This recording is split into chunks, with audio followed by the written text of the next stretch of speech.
All right, fantasy fans, it's week 14, which means we're either gearing up for the playoffs or, well, let's just say strategizing for next year. But no matter what, we're diving into some key injuries today to set you up for success. Yeah, week 14, always a tough one with all the injuries piling up this late in the season. Exactly, and that's why you're here. To help us make sense of it all, I mean, you're like a walking injury report decoder ring. Well, I try to keep on top of it all. Okay, good, because we're going to need it. Yeah. So this NBC Sports article we're looking at today, they break down a bunch of these injuries, and man, Tampa Bay, they're just getting hammered. Mike Evans and Bucky Irving are both questionable. It's like a fantasy manager's worst nightmare, especially with Evans battling 2 hamstring strains in the same leg since October. 2. Yeah, that's never good. Hamstring strains are notoriously tricky. They're really easy to re-injure. Well, yeah, no kidding, but like, how easy? Give me some numbers. What are we talking about here? Well, there's this research from Dr. Edwin Porras that shows a 30% weekly re-injury rate for hamstring strains, which basically means if you start Evans this week, there's almost a 1 in 3 chance he could re-injure himself during the game. Oof, 30%. That's way higher than I thought. Yeah. So even though the Bucs are favored by like 6.5 points against the Raiders, does that even matter if their key players are either playing hurt or sitting out? Right. That's the big question, right? Are they just confident enough in their backups to rest these guys up? Or do they think they can risk playing them at less than 100%? Tough call, man. Tough call. All right, so for us fantasy managers out there, what are we doing? What's the plan if Evans is out? I've got my eye on Cade Otton at tight end. Yeah, and you should. The Raiders have given up the 4th most expected points added to tight ends. 4th most. So yeah, Otton's a good bet. Okay, good to know. And if Irving can't go, is Sean Tucker worth burning a high waiver priority on? Ooh, that's a tough one. I mean, the Raiders they're 6th worst in EPA allowed to running backs. But Tucker, he's efficient, yeah, but doesn't break a lot of tackles. Rachaad White, he might be the safer bet in PPR leagues because he catches more passes. It's a tough call. Depends what you need. Okay, yeah, a lot to think about with Tampa Bay. Okay. Let's move on to Seattle, where Kenneth Walker III had fantasy managers everywhere holding their breath after that hit from DJ Reed. Ankle A&D, a calf strain. Sounds painful. Yeah, calf strains, you always got to worry about those because they can easily involve the Achilles tendon if they get worse. Smart move for Seattle to be cautious, especially if they want to make a playoff run. Makes sense. Don't want to risk further injury by rushing him back, especially with a solid backup like Zach Charbonnet ready to go. Right. And it's not like Charbonnet's just sitting on the bench either. He's already seeing significant snaps, especially in those 2-minute drills on crucial downs. You know, he's out there and surprisingly available in a lot of leagues. And this week, they're going up against Arizona, and their run defense is kind of middle of the road, but they miss a lot of tackles. Yeah. So good news for Charbonnet if Walker sits right. Yeah, missed tackles mean extra yards, and Charbonnet is already pretty good at making defenders miss. So, yeah, this could be a good week for him. Right, another tough injury situation for us to unpack. The Saints. Taysom Hill, torn ACL, out for the season, second on the team in total touches. Big loss, both for the Saints and his fantasy managers. What's this going to do to their offense? Huge loss, yeah, definitely. And it comes at a time when their receivers are already hurting, you know. Michael Thomas is on IR, Chris Olave is dealing with a hamstring, Rashid Shaheed is still coming back from that groin injury. Big opportunity for somebody to step up for Andy Dalton. So is this Conandre Miller's time to shine? He had a rough start, knee and hamstring issues, and that whole weird benching situation with the previous coach. But now, new coach, wide open backfield. Yeah. Could be his moment. Could be, yeah. And they're playing the Giants this week, who just lost their best run defender, Dexter Lawrence, and they've been terrible at tackling all season. And you want to hear something interesting? Among Saints running backs, Miller is the best at forcing missed tackles. Wow. Okay, so he's under the radar, but he's got the potential. This matchup is looking good. Worth a speculative ad, even in those shallower leagues, you think? Absolutely, especially if you need a running back with high upside. This could be your guy. All right, we got to head to Chicago now. They're dealing with a full-blown injury crisis. DJ Moore, DeAndre Swift, Andy Rashawn Johnson are all banged up. What is going on over there? It's rough, man. It's like the injury bug went on vacation in Chicago. But hey, you know what they say? One man's injury is another man's opportunity. Keep an eye on Rome Odunze, rookie, tons of potential. If Moore's out, he could be a real problem for defenses. Okay, Odunze, got it. But what about the running back situation? If Swift and Johnson are both out, who steps up? That's going to be Travis Homer. Not the most exciting name, I know, but he's a reliable pass catcher, could be valuable in PPR, Especially against the 49ers, they've been giving up a lot of receptions to running backs. Hold on, the 49ers, don't they have, like, the best defense in the league? Well, they have a reputation, that's for sure. But their defense has actually been kind of shaky lately. They're outside the top 20 in EPA allowed for both passing and D rushing.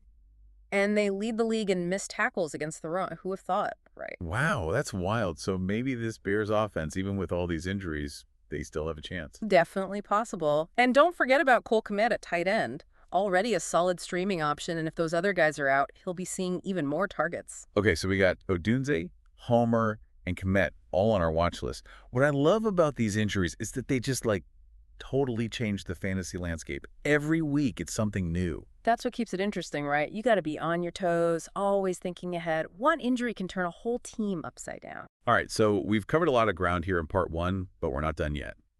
Stay tuned for part 2. We're going to unpack even more injury situations and help you dominate those fantasy playoffs. We'll be right back. Welcome back, fantasy football fanatics. We're diving right back into these Week 14 injuries. Back to the grind, right. You know, we spent a lot of time talking about Tampa Bay, but we kind of glossed over Chris Godwin. With all the focus on Mike Evans and his hamstrings, is Godwin a sneaky play this week? Oh, absolutely. Godwin is a prime example of a guy who could, really benefit from these other injuries. If Evans and Irving are both out, he's the clear #1 target for Brady and the Raiders. Yeah. Not exactly known for shutting down receivers. Right, so he could be a real steal this week if things fall into place. It's kind of crazy how these injuries have this ripple effect across the whole league, right? One guy goes down and suddenly someone else becomes a must start. Yeah, it's all about opportunity, When a key player goes down, somebody else has to step up, and that's where you, the savvy fantasy manager, you can really take advantage. Speaking of opportunity, there's a guy who's been flying under the radar, but he could be ready to break out. Elijah Moore with the Browns. He's coming off a 100-yard game against the Bengals, and now he's facing the Texans. Their defense, well, let's just say it's not their strong suit. The Texans are basically giving up points to receivers like it's their job.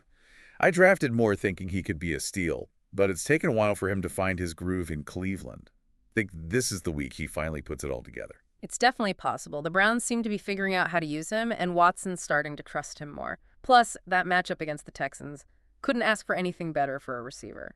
Okay, so Elijah Moore, he's on my radar now. We've talked a lot about receivers and running backs. What about tight ends? Any other intriguing options besides Kate Otten? I really like Juwan Johnson with the Lions this week. He's quietly having a solid season, and Goff loves looking for him in the red zone. He scored a touchdown in 3 of his last 4 games. Mr. Reliable for the Lions. And he's got a good matchup against the Vikings, right? Exactly. The Vikings have been, well, let's just say they haven't been great at defending tight ends, especially in the red zone. So if you're looking for a tight end with some touchdown upside, Juwan Johnson is your guy. He's still out there in a lot of leagues, so go get him. Sometimes I get so caught up in the week-to-week stuff that I forget to think about the bigger picture. These injuries, they don't just affect this season, right? They can have long-term consequences. Totally. Think about Taysom Hill, for example. Torn ACL, done for the season. It's a huge blow to the Saints this year, but it also makes you wonder about their long-term plans at quarterback. You're right. He was supposed to be the next Drew Brees, but now what? And then there are injuries like Mike Evans' hamstring issues. Those could linger into next season, Could affect his draft value next year. Yeah, it's a good reminder that injuries are a part of the game. They can change everything. Well said. All right, we've covered a lot of ground, but we're not done yet. In our final segment, we're going to zoom out a bit and look at the league as a whole. Which injuries are really shaking things up? Who's stepping up? Who's falling apart? Get ready, because this is where it gets interesting.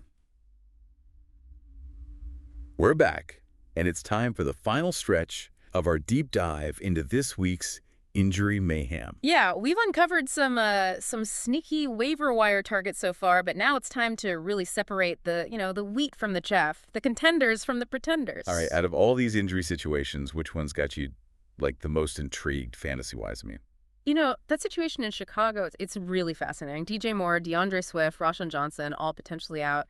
That Bears offense could look totally different this week. Yeah, it's like a whole new depth chart. And they're going up against the 49ers of all teams. Right, but that's what makes it so interesting. Remember how we were talking about those cracks in the 49ers defense?